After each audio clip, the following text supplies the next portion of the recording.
all my friends. Evening স্ন্যাক্সে recipe নিয়ে হাজির হলাম। এখানে আমি বেশ কিছুটা পেঁয়াজ ঝিরিঝিরি করে কেটে রেখেছিলাম, তাতে মাত্র একটা ডিম ও কাঁচা লঙ্কা দিয়ে আর বেসন দিয়ে একটু পকোড়া করে নিচ্ছি। ইভিনিং স্ন্যাক্সের জন্যে যথেষ্ট জমে যাবে। চলুন, ভাজা হয়ে গেছে। লো ফ্লেমে এক এক করে পাকোড়াগুলোকে ভেজে নেব।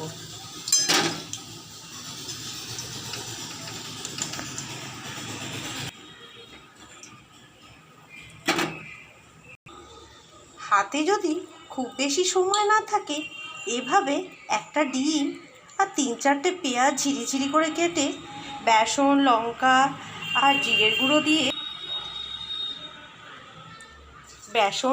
জিরের গুঁড়ো, নুন এই সমস্ত মশলা দিয়ে সুন্দর করে বানিয়ে ফেলুন। সন্ধেটা জাস্ট জমেই যাবে। বিশেষ কিছু উপকরণের দরকার হয় না, ঘরে থাকা উপকরণ দিয়ে এই রেসিপিটা খুব সুন্দরভাবে তৈরি হয়। আর পকোড়াগুলো তেলে দেওয়ার সময় খুব সাবধানেই দিতে হবে। ফ্লেমটা অতি অবশ্য লোতে রেখে দিতে হবে।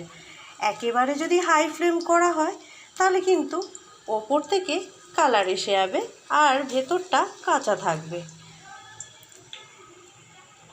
5-7 মিনিট পর আবারও আসছি। হয়ে গেছে আমার সমস্ত পাকোড়াগুলো।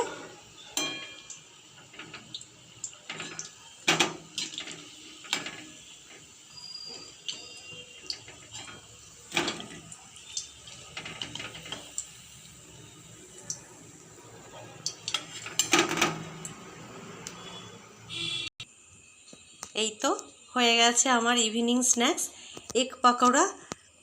ঘরে থাকা কিছু উপকরণ দিয়ে এভাবেই পেঁয়াজ আর ডিম দিয়েই হয়ে যাচ্ছে আজকের ইভিনিং স্ন্যাক্সের রেসিপি। চলুন তাহলে এখানে ব্লগ ভিডিওটি শেষ করছি। আর রেসিপিটা কেমন লাগলো ইভিনিং স্ন্যাক্সে জানাবেন কিন্তু। ভালো থাকুন, সুস্থ থাকুন। আগামী আরেকটি ব্লগের সঙ্গে খুব শিগগিরই দেখা হচ্ছে।